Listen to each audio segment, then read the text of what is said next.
a dark place last couple of days. I'm trying to snap out of that. So, okay, I'm watching this video from Philly. Take a look at this video.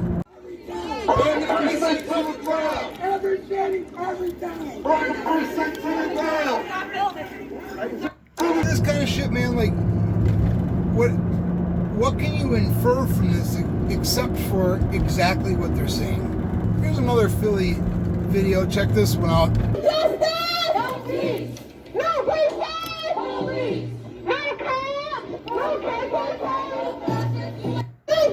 These have uncovered a van here in Logan Circle they say is filled with explosives and other suspicious cargo.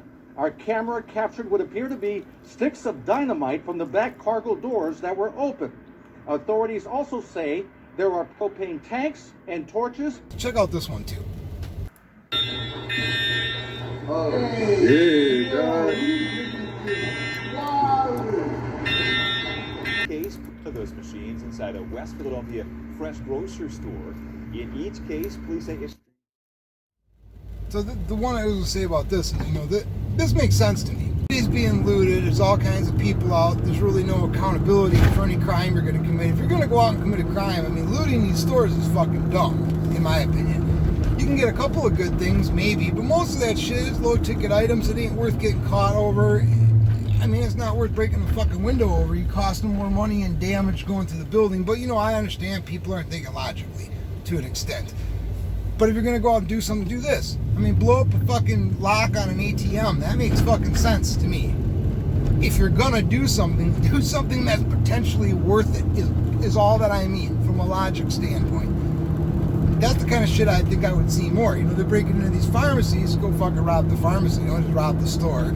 You're going to steal shit. You're going to blow up a fucking an ATM to get in there. Because, you know, you can get a lot more out of a fucking ATM or this fare thing from the bus station. You're going to get a lot more out of that. What are you going to get out of, you know, whatever. I guess I'm thinking about that whole argument about fucking it's okay if people steal from Gucci because that way I know they eat. Well, we know that's fucking bullshit because if you're really fucking hungry, I mean, have you once seen a grocery store get looted? I mean, have you once seen a Pick and Save or a Kroger or whatever the fuck your popular grocery store? Have you ever seen a grocery store get looted? I mean, that to me would be indicative of people who aren't able to fucking eat. As long as you're out there and you're breaking into shit, as long as there's a bit of anonymity because the whole fucking city's in chaos, regardless of which city during which one of these riots, why wouldn't you break into a grocery store if you're hungry? Go get some food. So, when they're breaking into places like fucking jewelry stores or Foot Locker, famous footwear, shit like that, or into a Walmart or a dollar store, which is, it's not even laughable because it's just so unbelievable. Thinking that that's high quality. Yeah, I don't need to go on for 10 fucking minutes about the point of looting a dollar store. At least breaking into the ATM has some sense behind it. If you're hungry, you can eat. If you can't pay your rent because of whatever reason, you can pay your rent. The fact that people that are out there looting are carrying around explosives to do this kind of thing should be concerning. Really. So in the case of explosives, I'm not exactly sure how you would use that to defend yourself, but I'm not against people, I guess, having them. But yeah, has to be a little bit on your mind that that's happened several times now, because that's the kind of thing that can be used to actually commit a terrorist attack. And we've already had enough problems with these protests. We've had some issues with cars. Now, the protesters are at fault. I'm not going to ever accept that blocking traffic, physically blocking traffic with your body is a good or safe idea. I'm not, just no. Block traffic and not expect to get hit. We've already had issue with that. We've also had issues with a couple people getting shot in Portland and in Denver. These are problems, and you know, when it happens once, right? Like Portland, first time. Denver, second time. That we know of. That's been on the news, because who knows how much of this stuff has been kept quiet, or it's been in the local news anywhere or somewhere and it's gotten buried. Could have happened. People could have shot somebody on either side, right? But the more this happens, the more, you know, it's a desensitization. The more common something is, the less shocking it is, right? Like people's whole argument with pedophilia and child porn and shit. Like the more it's out there, the more people hear about it, the less they're like, oh yeah, they're not outraged anymore. Just like these shootings, people are still mad about them, but if enough more of them happen, be less and less. It's just like crime in the black community, right? So many fucking shootings happen. People in general just aren't outraged about it, as maybe they should be, right? As maybe some of these other problems would have been addressed in relation to that.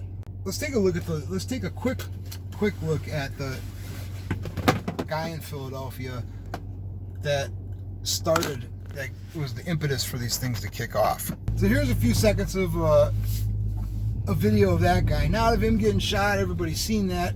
Here's a few seconds of him from some other thing that he...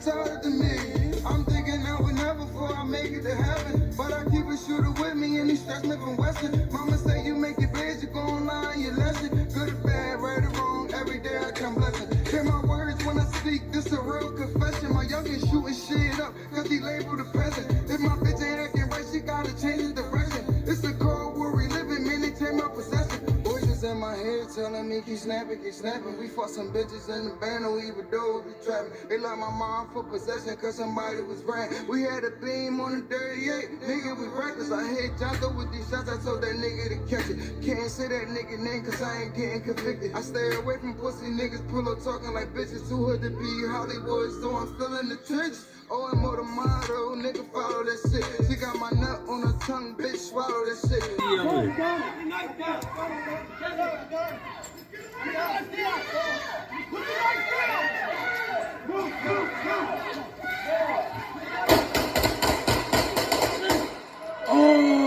You know what I'm going to say about this? I'm not sure if the cops actually had to shoot him at that point. I know that it's protocol to shoot him, but I think that they had enough open space that they could have ran away a little bit more and given him 3 or 4 more chances to surrender. Now, do I think they should have to do that? I don't know. That's definitely part of the argument with people, whether or not they should have that responsibility to do that. But I do think that they had enough open space. They could have probably continued to maneuver for at least a few more seconds and given him a few more drop the knife or we will shoot. Mostly because they got to know that this shit is going to go public and that people need to see it step by fucking step. You know, because when you're in real time, this shit happens fast. It doesn't matter. Even if you I'm going to tell you that. People still will watch the video and have all the fucking Monday morning quarterback comments about what happened and what should have been done. Because even when you explain to them, it happens real time, shit happens fast, you don't always have time to react the way you might if you knew exactly what's going to happen. It doesn't, so people look at it like that. They're like, oh, they could have done this, they could, who knows? Could they have moved around a little more? Maybe. But in the end, what it comes down to, and this is another thing that people don't seem to get through their fucking heads entirely, is that the police's job is to protect, of course, their own safety, but it's also to protect the general public. So once you get to the point where you call the police and say somebody has a knife, they're agitated, when the police come, they may give that person a chance to put the weapon down, but it's not going to be they're not going to sit there for 2 hours and argue with the guy. It's just not how it works. They're going to come, they're going to say, okay, what you're doing is illegal and or dangerous. You have to stop it. And if you don't fucking stop it, they're going to make you. And if they can't make you by putting hands on you or by doing something else, they're going to pull their guns. And sometimes they won't even warn you because they don't have to once you're doing something violent. That really is the thing that a lot of people got to understand. They don't have any responsibility to do anything else. Once they're called, the situation's already been escalated. They already figure that there's enough of a problem that they got to do something about it.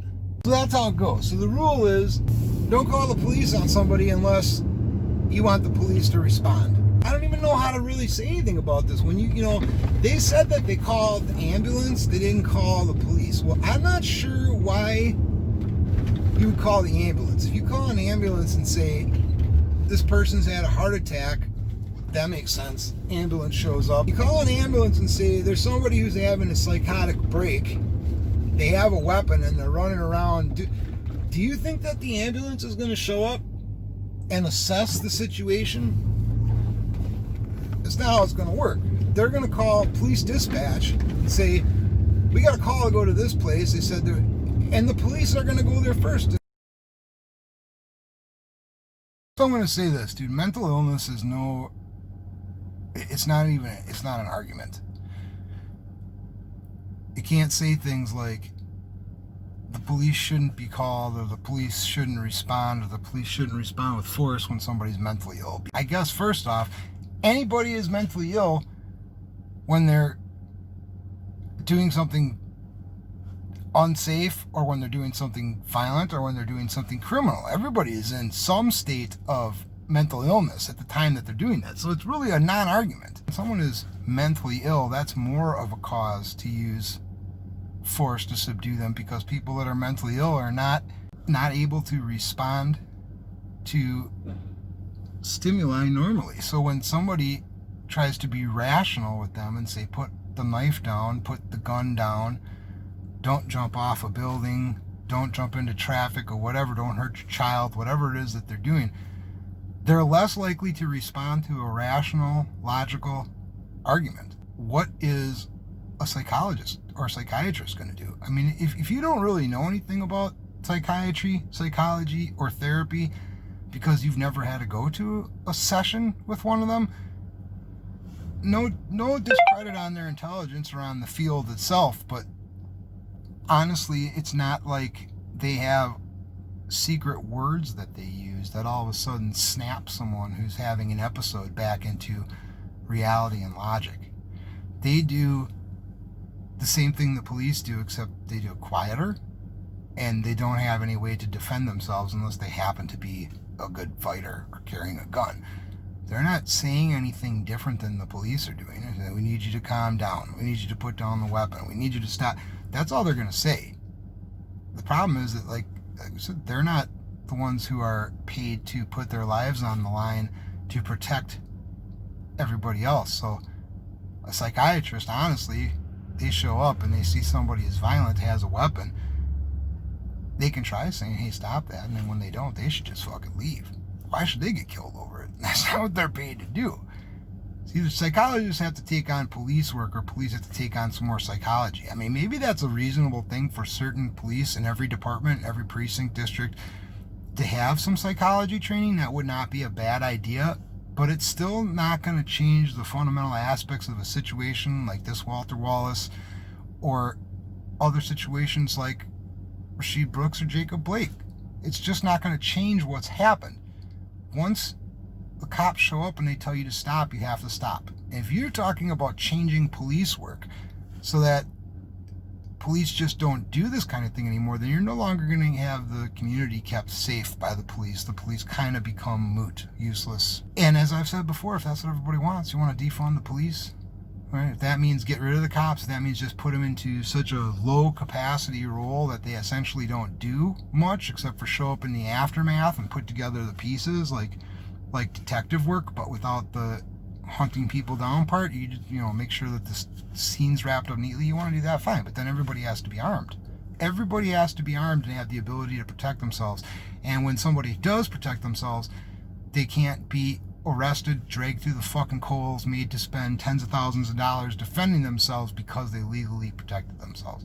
But I don't think that aspect is any part of the defund movement. It doesn't have anything to do with it, which, you know, again, none of this has anything to do with what they say it does on the surface. I'm just saying there would be a logical way to go through that progression, but that's not what the idea is.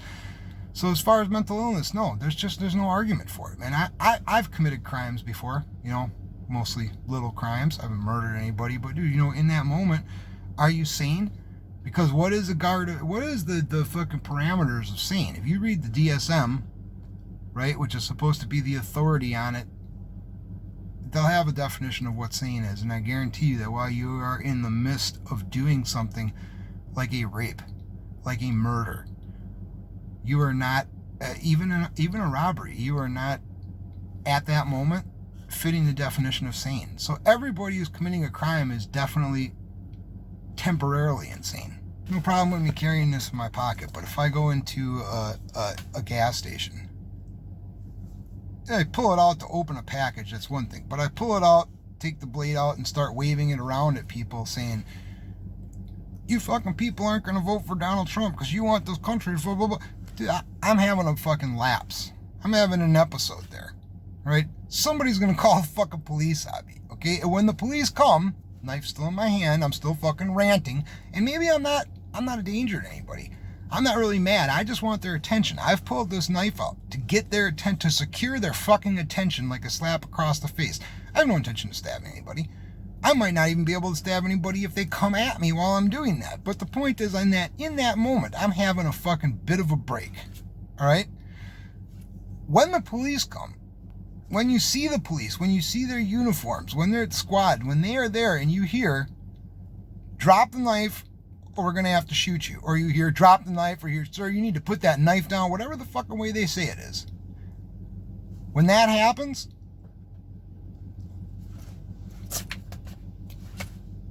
that's how I don't die. That's how everybody doesn't die. Everybody, including this Wallace dude. You gotta fucking, if you don't surrender your weapon when the police come, okay, so this is the other thing that I'm gonna say. So what they're doing with this, the other thing that they are doing with this movement and the way they're convoluting things that happen, making people question, second guess, quadruple guess police tactics and things that happen. What you're doing is we talked about desensitizing, you're desensitizing the severity of a police encounter.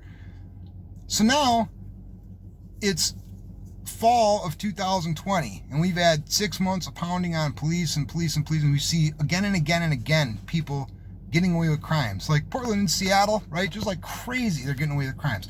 Protesters everywhere, even the peaceful ones who impede traffic, which is technically not peaceful, but that still falls under the realm of we're going to let that go, right? You see stuff from that to shooting fireworks at cops, to instances like Shaw Brooks where he fucking shoots at a cop and takes off, or Wallace who has a knife and keeps going, or the guy in Lancaster, Pennsylvania who came at the cop with the knife, or all these other examples. You see these and you see these people getting mad. Now, why are they getting mad? Oh, well, they had other choices. They could. You are desensitizing the general population to the severity of what it means to put yourself in that position where you then have that police encounter. So what happens then? More and more people, this is a subconscious thing, more and more people start to think, man, just because the police show up doesn't mean this is over. Man, just because the police show up doesn't mean that I have to surrender. Just because the police show up, something other than them shooting me, if I continue to act the way that I'm acting, could happen. But that's not true. That's the point. That's not true. It's like I said before, the Stomachteilung.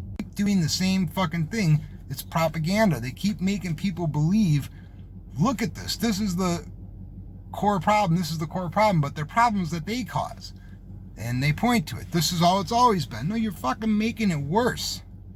You're making it significantly fucking worse. They're doing it on purpose. It has nothing to do with this justice that they talk about. It has nothing to do with any of that.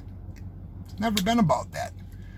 But my point with this video is just to say that the whole mental illness thing is it's another argument that they're creating that goes nowhere. That means nothing. And that is a part of what is at risk with this election.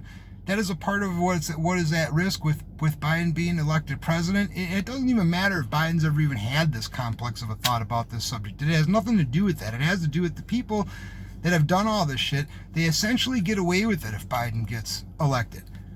They essentially get away with it. I don't just mean straight up get away with it like no punishment, because there's plenty of DAs in these cities, specifically Portland, but plenty of these cities, Minneapolis, etc., New York, who are just letting people out of jail, who aren't even attempting to prosecute. Even in Philly, the police were which is just happening now, the police were told pretty much just let it go. Unless you witness something that's really violent, don't stop the looting. This is what happens if Biden becomes president. They not only get away with it, but they get to continue this. And what this is a psychological warfare. This is part of our Civil War. It's psychological warfare that they're trying to change the way that the country operates.